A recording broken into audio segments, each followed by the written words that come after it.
Bom dia! Programa Manhã Viva, começamos juntos na nossa TV Canção Nova Portugal. Já acolho quem está a nos acompanhar nessa manhã. Muito bem-vindo, muito bem-vinda. O tema de hoje, atualíssimo para todos nós, é pelo planeta, pelo futuro, a sustentabilidade. Como precisamos falar sobre isso.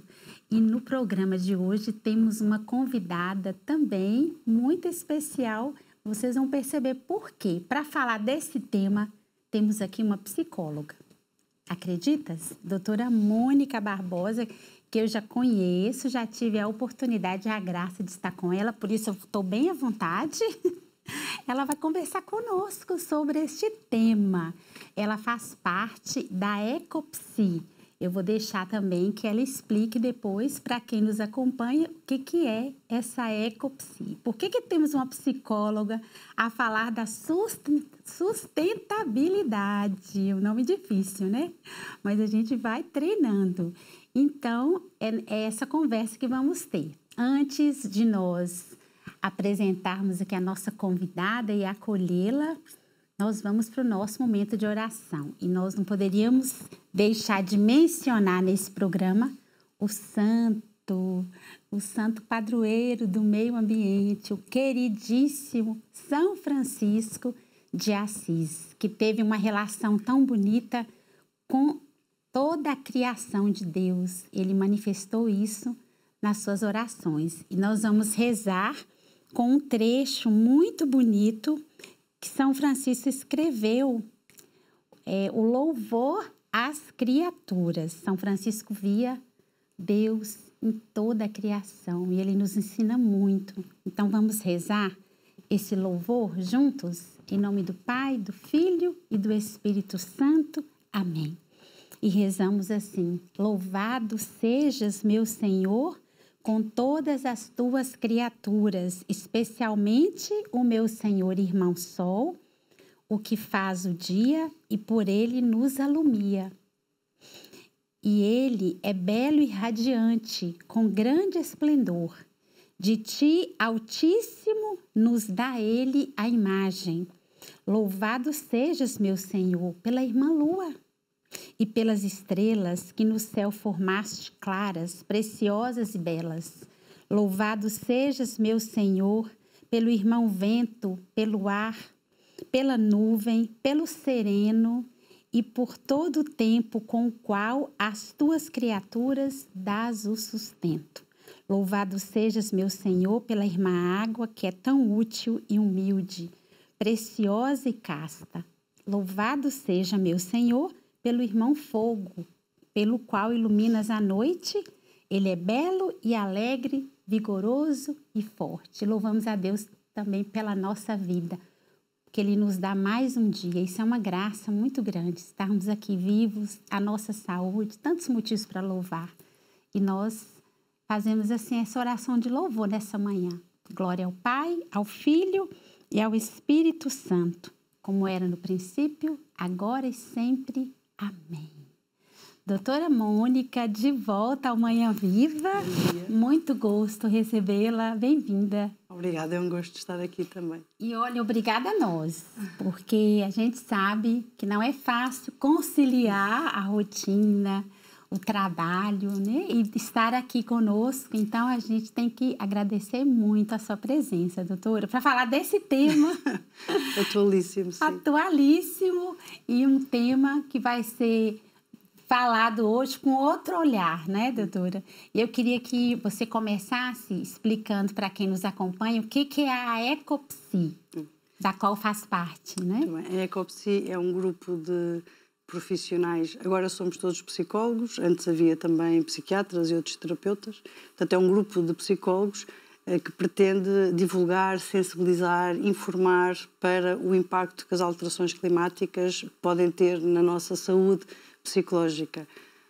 Também damos formação a profissionais de saúde, inclusive a psicólogos, sobre como trabalhar com a eco-ansiedade. Produzimos artigos, traduzimos artigos de outras associações semelhantes à nossa, de outras partes do mundo. fazemos uns climate cafés que agora são online desde a pandemia, que são um momento em que as pessoas podem conversar sobre o que sentem em relação a eventos e catástrofes naturais ou provocadas pelo homem, sem julgamento e, portanto, livremente podem expressar os seus sentimentos e, de alguma forma, apaziguar as suas preocupações. Então, criou-se esse conselho desses profissionais. Todos voluntários. Olha, interessante, né? Todos voluntários. Com pouco tempo, portanto, que bonito. É uma ginástica. Nós, às vezes, vamos a empresas, vamos a escolas, damos palestras científicas. Estar aqui também é uma das nossas ações, não é? Exatamente para poder esclarecer e fazer chegar o tema a mais pessoas e à sociedade em geral, porque é um tema pouco falado. Pouco falado. Nós vamos começar por aí, né, doutora? Pouco falado, infelizmente. Por isso que o Manhã Viva e a Canção Nova também estamos preocupados com isso. Queremos também dar a nossa colaboração. Mas há alguns dados aqui da nossa produção, retirados da APA, que é a Agência Portuguesa do Ambiente. Eu achei interessante, doutora. Eu vou só fazer essa introdução que eles colocaram aqui para que a doutora fale. Há consenso científico de que o aumento de 2% acima dos níveis pré-industriais irá intensificar mudanças nos padrões meteorológicos, como precipitação, frequência, intensidade, eventos meteorológicos extremos, como seca, ondas de calor, inundações, furacões, e diz assim: Portugal encontra-se entre os países europeus com maior vulnerabilidade a essas alterações. Não é para alarmar a nós, mas para conscientizar, né? As alterações climáticas existem, doutora Mônica, de fato. O consenso científico é de 97%. E Portugal é mais vulnerável por causa da nossa costa, devido à subida do nível do mar que se prevê. Muita da nossa costa terá que recuar.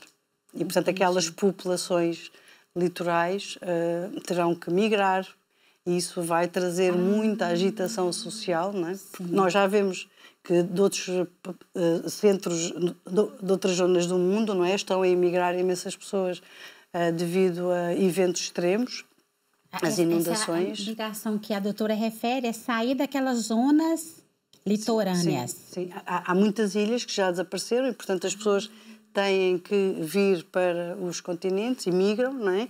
E quando há uma migração em grande massa, normalmente há sempre tensão social, não é? Nós temos visto também, por causa da guerra, esta imigração produz sempre tensão social, porque há uma diferença de culturas, depois vem o racismo, enfim, portanto, as alterações climáticas também geram prejuízo e tensão social. Entendi. E por que é pouco falado, doutora, esse tema? Há várias razões. Se pensarmos nos católicos, já que somos católicas, um dos motivos é porque a ecologia ficou associada à agenda comunista e, portanto, as alterações climáticas fazem parte da agenda comunista e os católicos, muitos, rejeitam que existem as alterações climáticas. Dizem que são alterações normais do clima, que isto sempre aconteceu, a Terra vai sofrendo oscilações ao longo dos anos. No entanto, há estudos que demonstram que, comparando a temperatura por causa da proximidade com o Sol, porque o Sol tem vários ciclos, não é? E, portanto, as alterações provocadas pelo ciclo do Sol, as alterações provocadas por outras coisas planetárias, são inferiores às alterações provocadas pelo efeito estufa decorrente da produção industrial. As fábricas, os transportes, a agricultura intensiva de grande escala, tudo isso está a retirar carbono que estava no solo há milhões de anos e está a pô-lo na atmosfera com uma velocidade enorme que a atmosfera não consegue absorver, nem as árvores que temos são suficientes para absorver todo aquele carbono e transformar em oxigênio. E com o desmatamento, ainda mais difícil fica esta transformação do carbono em oxigênio. Portanto, os católicos são céticos em relação às alterações climáticas. Além disso, têm fé em Deus e, portanto, também acreditam que tudo fica entregue a Deus e não é uma grande preocupação. No entanto, o Papa Francisco e já outros papas, Bento XVI e pioneiro foi João Paulo II, o primeiro a falar em ecologia integral, têm demonstrado esta preocupação, porque, como estava a dizer e como dizia a oração de São Francisco, não é? Que a natureza é uma criação de Deus. Verdade. E é o jardim do Éden que nos foi dado para cuidar.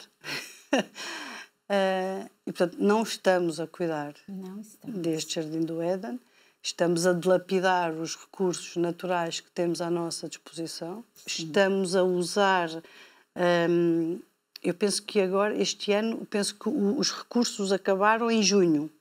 Sim. Eu lembro-me que ainda aqui há 2 ou 3 anos só acabavam em agosto. Não é? E, portanto, nós temos recursos que podemos usar durante o ano, se fizermos essa conta, não é? Essa estimativa, e gastamos em junho. Portanto, a partir de junho é um empréstimo que estamos a fazer às gerações futuras. Nós estamos a usar recursos... Não são nossos, é da próxima. É como estar a usar um crédito bancário. Não é? Nós gastamos aquele plafond e vamos usar o cartão de crédito e ficamos em dívida. Não é? Portanto, estamos a retirar mais do que aquilo que deveríamos para haver o equilíbrio. Porque Deus criou a Terra com um equilíbrio que é ecossistémico. Não é? Este equilíbrio ecológico. Temos assistido à extinção de várias espécies que não são indiferentes para a nossa sobrevivência. Não é? Há imensos fungos, imensos insetos, imensos seres unicelulares que nós não vemos e mesmo espécies mamíferas, não é? Que ajudam a manter o equilíbrio ecológico e do ecossistema, que ajudam à nossa sobrevivência. Não é? Tudo isso está a ficar posto em causa, por causa também do aquecimento. O aquecimento é outra coisa gravíssima, né? Que a gente... O aquecimento, em princípio, é o que está a provocar as alterações climáticas. Portanto, é a emissão destes gases que faz aquecer o planeta, não é? Portanto, é este carbono que está mais na atmosfera e o metano e tudo mais, que faz aquecer e que depois provoca os incêndios, provoca as inundações, depois a água tem ciclos, não é? Portanto, o ciclo da água está alterado, depois vem a seca, depois vem... Enfim. Entendo. O doutor, falar em incêndio é uma realidade que nós lidamos muito aqui no nosso querido Portugal, com a realidade dos incêndios. Quando a doutora fala da questão de nós, católicos, não acharmos que isso é um exagero, que é de uma agenda não cristã, comunista, né? Eu fico até um pouco preocupada, porque é o momento de nós nos conscientizarmos de que esse papel é nosso. Poderia e deveria ser uma bandeira nossa, e o Papa Francisco tem feito isso, não é? Tem chamado aos católicos essa bandeira. Né? Não é? A Laudato Si. Já há um movimento internacional que começou no Brasil, penso eu. Os brasileiros têm essa graça de serem pioneiros em muita coisa, não é? E, portanto, esse movimento Laudato Si também já está em Portugal e é um movimento dentro da Igreja que procura consciencializar para a importância das alterações climáticas e para a importância da mudança de comportamentos. Mas há outro motivo para nós não falarmos e podermos não acreditar nas alterações climáticas, que é o medo. Não é? Portanto, é como, por exemplo, quando morre alguém, a primeira fase, não é? Quando morre alguém que nos é muito querido, isto não aconteceu, isto não é verdade. Né? É negação. E, portanto, as alterações climáticas põem-nos em risco de vida e até de extinção da espécie, não é? E, portanto, a nossa primeira reação natural é de negar, para nos protegermos e podermos continuar como estamos. Porque senão temos que mudar o nosso estilo de vida. Não podemos fazer férias, se calhar, de avião, se calhar não podemos comprar roupa nova a todas as estações, se calhar temos que comer carne menos vezes, se calhar temos que procurar um produtor mais próximo para comprar legumes, enfim, há uma quantidade... Ou não podemos mudar o telemóvel todos os anos. Até mudar o telemóvel, olha como que é importante essa informação. Os metais do telemóvel são tirados em minas muito pequeninas, agora não me lembro qual é o nome do metal, é sempre assim, onde só chegam crianças. Portanto, muito do nosso estilo de vida ocidental, na Europa e na América, do hemisfério norte, é feito à custa dos povos do hemisfério sul. Não é? Nós, agora as fábricas foram todas deslocalizadas para o hemisfério sul, não é? E para esses países mais pobres, portanto a poluição é feita lá, nem é feita cá, e portanto nós conseguimos cumprir algumas metas, mas simplesmente porque estamos a produzir lá e mandamos para lá o nosso lixo. Compramos terreno para despejar lá o nosso lixo e portanto também conseguimos cumprir as metas na Europa, mas à custa de usar os recursos que são dos países do hemisfério sul. À custa do sacrifício, né? Sim, porque são países pobres. Portanto, por exemplo, no Bangladesh produz roupa em prédios de 6 andares com uma construção fraquíssima, onde a maior parte dos trabalhadores são mulheres que recebem uma taça de arroz por dia e trabalham 18 horas por dia. Ô, doutor, e atenção, são as grandes marcas. São. As marcas mais famosas. Não sei se quem está em casa teve a curiosidade de olhar lá onde é produzido. Fabricado, eu vejo muitas vezes marcas famosas. Bangladesh, né? E outros países também, né? Então, isso tudo é responsabilidade social nossa, né? Podemos mudar os nossos padrões de consumo de forma a ajudar a levar as marcas a mudar a forma de produção e boicotar algumas marcas. E podemos também tomar posições sociais, como fazem alguns ativistas climáticos, que depois sofrem com a ansiedade, para fazer pressão sobre os decisores para que possam mudar leis e regulamentar algumas destas práticas que são de escravatura, não é? Sim. Continuamos a ter escravatura no século XXI. Pois. Dessa forma, né, doutora? Injustiça climática, não é? Portanto, não é injustiça social decorrente das alterações climáticas, é injustiça climática, não é? Portanto, nós temos a nossa vida aqui mais ou menos sossegada, já vamos tendo alguns eventos extremos, mas os países do hemisfério sul sofrem muito mais eventos de catástrofes ambientais. Doutora, e a doutora referia-se aí à questão da ansiedade, né? Sim. Como é que nós podemos relacionar a ansiedade, que agora tem outro termo, né? Ecoansiedade. Ecoansiedade. A nossa produção até vai colocar uma notícia aí no monitor. Olha lá, doutora, há cada vez mais jovens a chegar aos consultórios com ecoansiedade. Já há terapeutas preparados. Em Portugal, 8 em cada 10 jovens acreditam que o futuro é assustador face às alterações climáticas e quase 6 em cada 10 estão muito ou extremamente preocupados com a crise climática, segundo um estudo feito com inquéritos a jovens de 10 países, posicionando-se o país assim no topo dos que têm jovens com mais preocupações ambientais. Urge preparar uma abordagem para lidar com a questão. Pode comentar, doutora. Esse termo novo eu não conhecia. Ecoansiedade. Então, comenta a notícia ou falo da ecoansiedade? Sim, comenta a notícia tem a ver com o facto de os jovens usam imensas redes sociais, não é? A Greta fez uma grande mudança em termos da consciencialização das alterações climáticas que estavam a acontecer. Ela fez aquela greve estudantil. E, portanto, os jovens, naturalmente da idade dela, identificam-se e, portanto, ficaram mais atentos e mais conscientes. E também são os jovens que precisam que o planeta esteja em melhores condições para que possam ter filhos. Para eles próprios. Para eles próprios e para os filhos deles, não é? Portanto, eles... E como veem que há muita inação política, não é? Portanto, temos as COPs, já vamos na COP 28, e cada vez que há um objetivo de reduzir as emissões de gases de estufa para que a temperatura não passe de 1,5, a coisa corre mal, não se chegam a acordos, os combustíveis fósseis continuam a ser explorados ao mesmo ritmo e, portanto, os jovens veem que o futuro deles está em risco.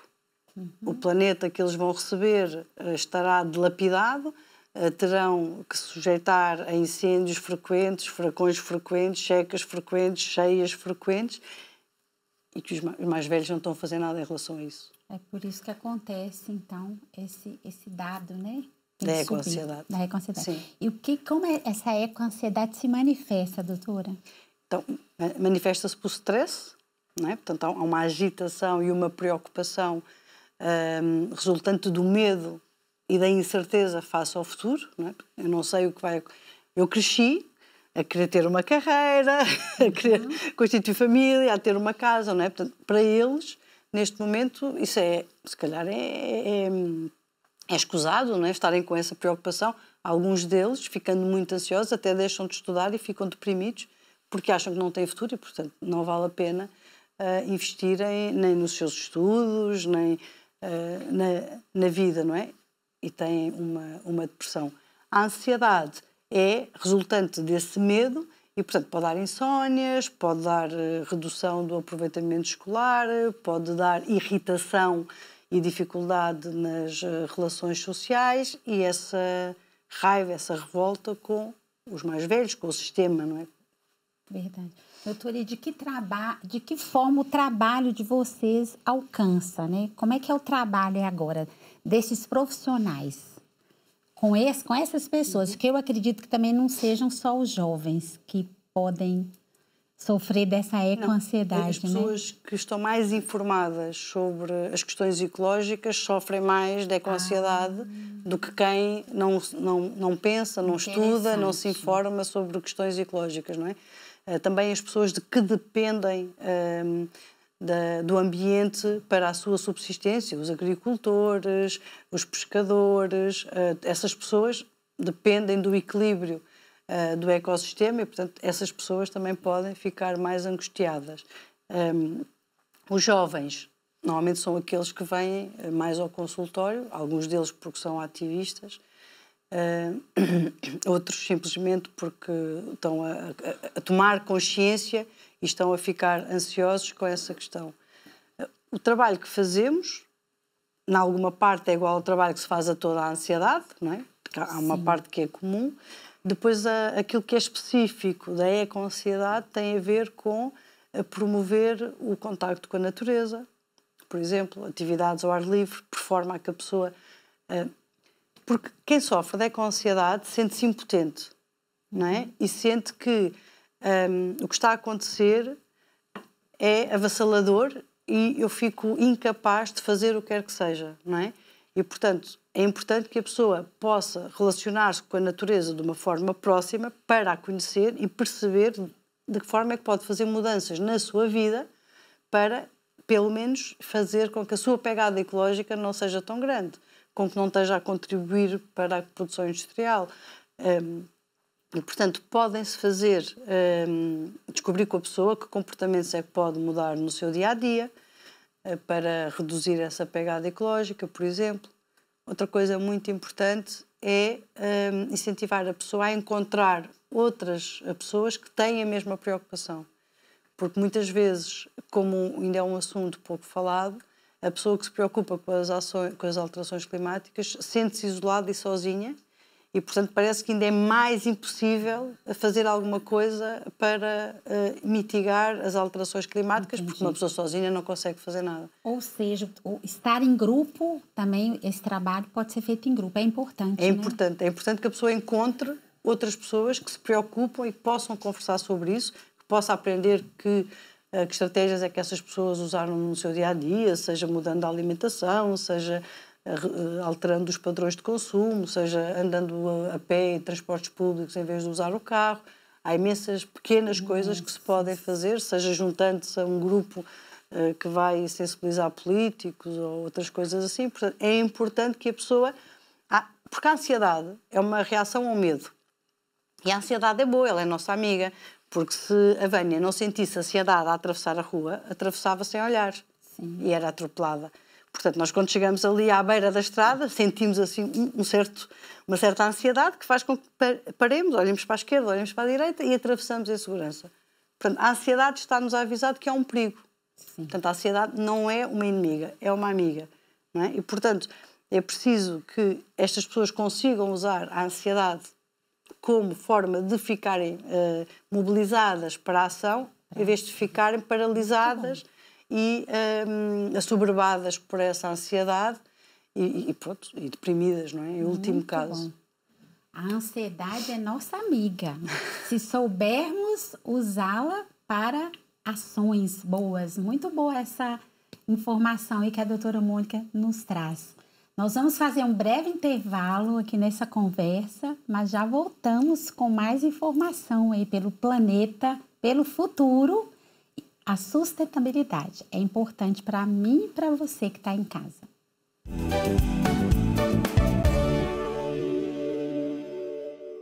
De volta ao programa Manhã Viva com o tema Pelo Planeta, pelo Futuro, a Sustentabilidade. Estamos à conversa com a doutora Mônica, que faz parte de um grupo de profissionais psicólogos, faz parte de uma associação que se chama Ecopsi.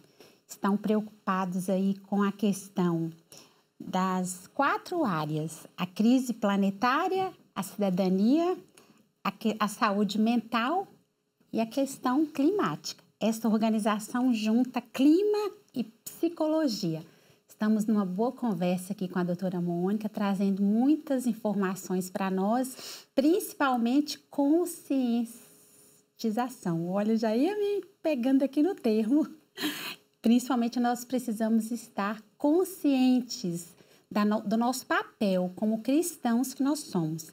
Antes de nós retomarmos aqui a nossa conversa, vamos acompanhar uma rubrica elaborada pela nossa produção sobre reciclagem. É da Sociedade Ponto Verde, mitos sobre reciclagem, que tem tudo a ver com o tema que estamos conversando hoje. Vamos acompanhar.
como é importante nós conhecermos, nos informarmos para a nossa consciencialização. Agora eu falei direitinho a palavra portuguesa, porque no Brasil usamos conscientização, mas aí a gente vai aprendendo as palavras, né, doutora? Claro. Mas, doutora, quais as estratégias nós precisamos usar para controlar essa questão do estresse, que a doutora dizia no outro bloco? Então, é informarmos-nos, não é? Porque a ansiedade diz respeito ao desconhecido. Portanto, é importante conhecer a temática, mas é importante que não nos fiquemos pelas redes sociais, não é? Porque há muitas informações nas redes sociais em que as fontes não são fidedignas. Portanto, é importante procurar fontes de informação fidedignas que venham da área científica e que não sejam comentários e discussões que acontecem nas redes sociais. Depois é importante, como estávamos a ver há pouco, tomarmos uma ação, não é? Portanto, se estiver ansiosa em relação a um teste, a um trabalho que tenho que entregar, a única maneira de me acalmar é fazê-lo. Não é? Portanto, se eu ficar a ver televisão em vez de fazer o trabalho, cada vez estou mais nervosa. Portanto, se eu estou ansiosa em relação às alterações climáticas, o melhor é eu alterar alguns comportamentos no meu dia-a-dia por forma a que sinta que estou a contribuir para que não seja tão grave. Ou melhor, que não estou a contribuir para que se agrave, não é? Na peça passava o número a percentagem de aviões, não é? 33 aviões por dia. É uma das grandes causas do aumento dos gases de estufa, é a aviação, quer comercial, quer de mercadorias, não é? Assim como os navios, porque nós andamos a comprar produtos na China, que vêm em navios, para cá os contentores vêm cheios de plástico e para lá vão cheios de carne de porco, por exemplo, de porco preto, de comida boa, não é? E tudo isto, e compramos mangas e compramos coisas do outro lado do mundo e, portanto, tudo isto faz com que imensos produtos viajem para trás e para a frente e uma das ações que é importante é consumir local. Procurar produtos da nossa área, produzidos artesanalmente, para não estarmos sempre a alimentar a produção industrial. Depois é importante que possamos estar em contacto com a natureza, fazer caminhadas. O desporto é muito importante para baixar a ansiedade e o stress. Não é? Ajuda a libertar as hormonas que nos dão calma e também a descarregar alguma energia.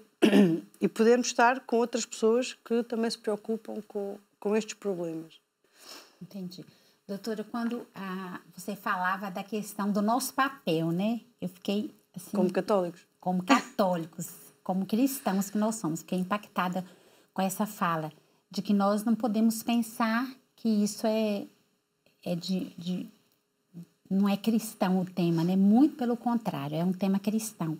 Eu sei que há coisas muito pontuais que nós precisamos fazer, né? A doutora já estava dizendo aí há pouco, as atitudes que cabem a nós como cristãos, né? E me lembra até uma frase de Dom Bosco. Ele dizia, não existe um bom cristão se ele não é um bom cidadão, né? Então, nós precisamos ser bons cidadãos. Queria que a senhora falasse um pouco sobre isso. Sim, porque a nossa fé não deve estar separada da nossa vida, não é? Portanto, o nosso trabalho, a nossa vida de cidadão, a nossa vida familiar não devem estar separados da vida da fé, não é? E somos chamados a ter um papel político na nossa sociedade, não é? E também somos chamados, como cidadãos, a chegar-nos à frente como um exemplo, não é?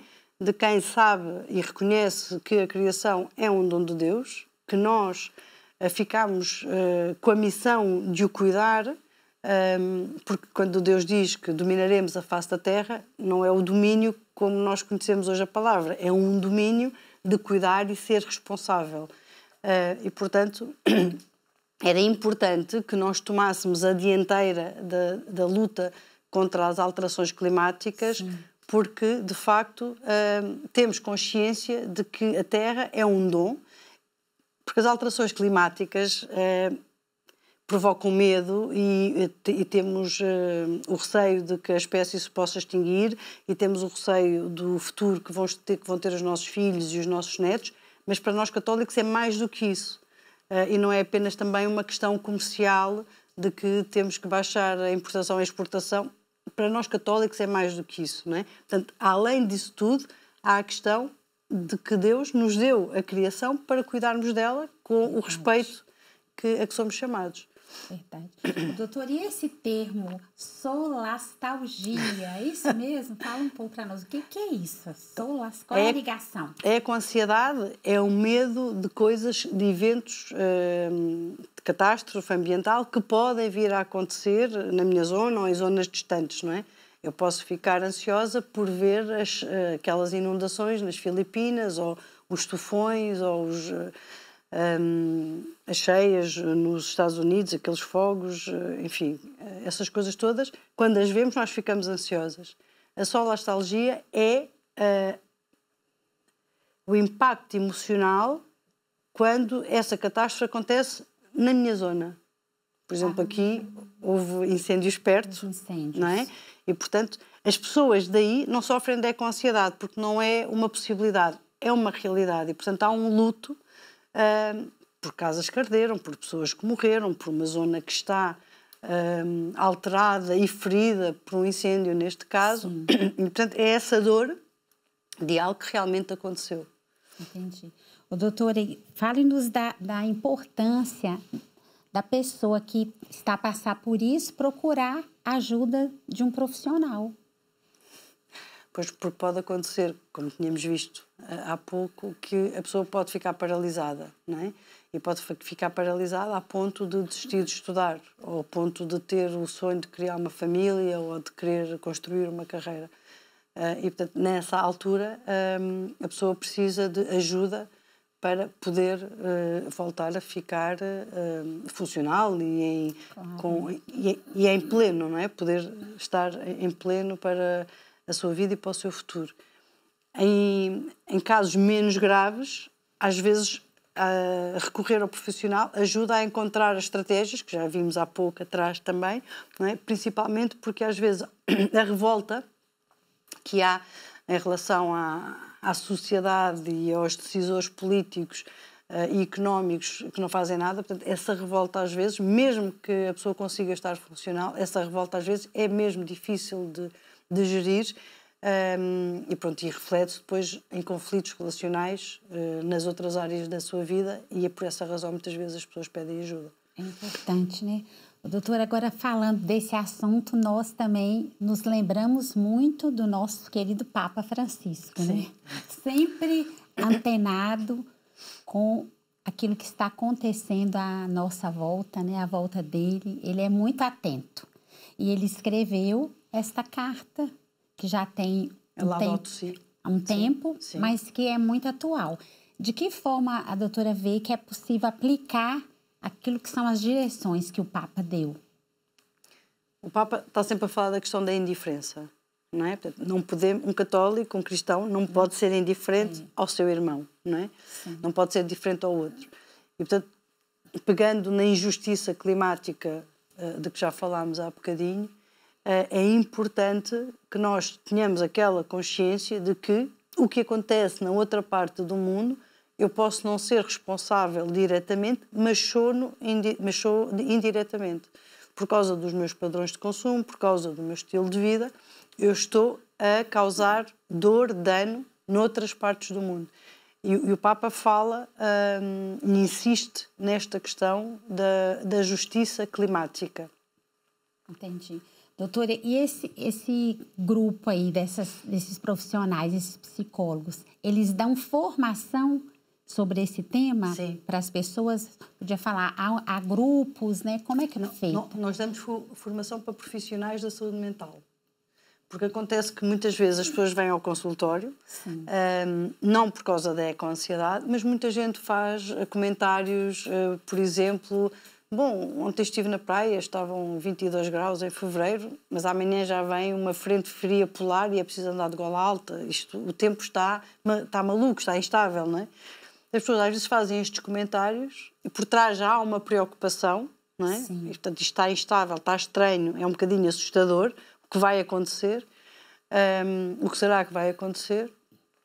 E o psicólogo, como ele próprio não está consciente do que sente em relação às alterações climáticas, deixa cair o assunto, não é? E, portanto, pode já estar ali uma ansiedade em relação a uma ansiedade ecológica que o psicólogo deixa cair e a pessoa vai crescendo naquela ansiedade. Entendi. E a formação é para, em primeiro lugar, para que os psicólogos e os outros técnicos de saúde mental possam saber em que fase é questão da sua relação com as alterações climáticas. Portanto, estou a negar, estou a aceitar, já estou a fazer qualquer coisa, estou a desvalorizar, em que fase é que eu estou? E para que quando o paciente faça alguns comentários ou aborde o assunto, ele não seja deixado de cair e possa-se ajudar a pessoa a construir em cima disso. Entendi. E haveria possibilidade dessas formações chegarem, por exemplo, às escolas, doutora, desses profissionais? Sim, eu diria que nas escolas é mais importante a sensibilização do que propriamente a formação, não é? Porque... A sensibilização. Sim. Porque esta formação é específica para um contexto de consulta específico. Na escola o contexto é diferente, não é? Temos um grupo de alunos, falamos de várias matérias, o papel do professor é diferente, não é? E, portanto, aí o que é importante é que o professor possa, por um lado, dar a informação, sem criar alarmismo, mas ajudando a criança a pensar sobre de forma construtiva. Entendi. Não é?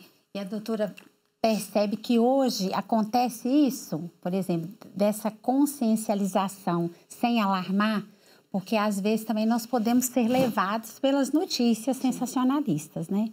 Por exemplo, quem sofre com ansiedade, não é? É recomendado que doseie o número de notícias que vê por dia. Ok? Portanto, como foi na altura do Covid, que éramos aconselhados a não ver todos os noticiários com todos os números do Covid, não é? Quem sofre com ansiedade é aconselhado a não ver todas as notícias que saem, todos os relatórios que saem o dia inteiro, não é? Portanto, é aconselhado a escolher momentos do dia ou determinadas notícias que segue para não ficar atropelado, não é? Por essa questão. A sensibilização tem acontecido e a ecopsia é chamada muitas vezes a dar palestras em escolas, em empresas. Não é? Já falámos numa empresa que constrói carros, por exemplo. Portanto, as próprias empresas têm consciência e, portanto, chamam a ecopsia para dar palestras de sensibilização aos seus trabalhadores e empregados. Então, tem melhorado a questão das pessoas estarem recebendo uma informação verdadeira. Também né? já fomos à Faculdade de Medicina, falar para médicos. Olha que bênção. Doutora, mas voltando agora, estamos quase chegando ao final do nosso programa, voltando para as ações práticas, né? Eu queria que a doutora falasse um pouco mais para nós, para a nossa realidade, por exemplo, de donas de casa, de mães, né? Muitas que nos acompanham, para ações práticas que nós podemos fazer para contribuir. Porque às vezes a pessoa vai falar, mas o que eu aqui assistindo Manhã Viva posso fazer para ajudar nessa situação? Posso reduzir o consumo ao máximo, não é? No sentido de consumir local e consumir produtos menos transformados. Por exemplo, se eu puser na torrada, se eu puser azeite, estou a apoiar a produção de oliveiras, que são árvores, que mesmo que estejam produzidas intensivamente e com químicos, mas são árvores que fazem fotossíntese, não é? Capturam carbono e produzem oxigênio. Se eu puser no pão manteiga, eu estou a apoiar a indústria que transforma as natas do leite em manteiga. Portanto, é uma fábrica que polui. Escolher entre manteiga ou azeite é preferível escolher azeite. Eu posso comprar nozes com casca e parti-las eu em casa, porque tenho músculos, tenho mão, não sou maneta, portanto posso partir eu as minhas nozes, em vez de comprar as nozes que foram descascadas numa fábrica que lança fumo para a atmosfera. Portanto, há assim uma quantidade de opções que nós podemos fazer que são pequeninas. O que temos que fazer é, quando vamos comprar qualquer coisa, primeiro pensar se precisamos dela.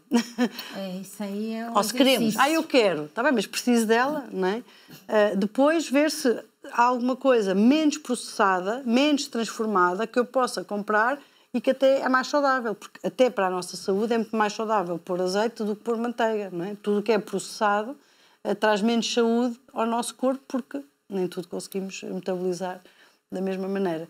Portanto, é reduzir simplificar e alimentar o mínimo possível a produção industrial. Olha, reduzir, simplificar e Peço desculpa, e é de crescer, não é? Porque nós estamos habituados, na nossa economia, é uma economia de crescimento ilimitado. Ora, o crescimento ilimitado não existe no planeta, não é? Portanto, não é possível consumir os recursos ilimitadamente. E, portanto, nós temos que decrescer, não é? Até há um movimento do decrescimento e, portanto, é decrescer. Portanto, podemos reduzir na nossa vida o padrão de consumo de forma a simplificar e ficar com uma vida mais simples, que já funcionou. Porque durante não sei quantos milhões de anos funcionava o sistema natural antes da Revolução Industrial. O equilíbrio funcionava entre o homem e a natureza, o equilíbrio estava lá, não é? Portanto, é decrescer para tentar voltar a esse equilíbrio dentro do possível, porque obviamente há coisas que não vão desaparecer, não é? Doutora, se calhar vivíamos até um bocadinho melhor. Mais saúde, né? E mais calma, sem estresse. Sem estresse.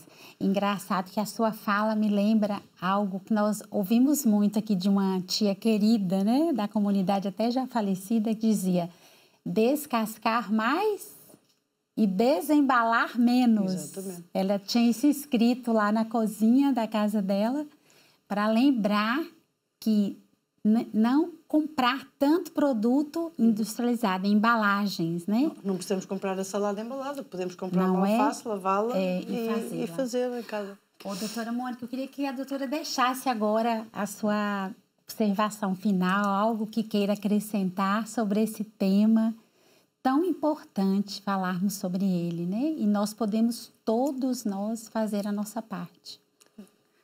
Aquilo que eu gostaria era que os católicos, os cristãos, assumissem uma posição dianteira neste decrescimento, não é? E fossem tomando uma posição na sociedade que pudesse ser um exemplo de respeito e cuidado da criação que nos foi entregue. E é tão importante ter uma profissional aqui, né? Uma profissional cristã com esta visão. E também para nós é um alerta, né? De que está em nossas mãos, né, doutora? Quando a doutora fala ser protagonistas e deixar esse mundo melhor para as próximas gerações. Mas eu queria agradecer a sua presença, agradecer o tema, que é desafiante, mas muito necessário para nós estarmos cada vez aí mais preparados e dando a nossa colaboração. Muito obrigada. E o Manhã Viva agradece, a Canção Nova também agradece a sua presença. E assim nós vamos terminando mais uma vez o nosso programa, agradecendo ao nosso benfeitor, Bem-Haja, aqueles que colaboram com a Canção Nova, que mantém esse programa no ar. Deixo aqui o meu abraço, lembrando que esse programa e todos os programas Manhã Viva estão gravados e ficam lá no YouTube da Canção Nova Portugal. Você pode acessar a nossa playlist, enviar esse programa para alguém, assistir outras vezes. Deus abençoe e até o próximo Manhã Viva.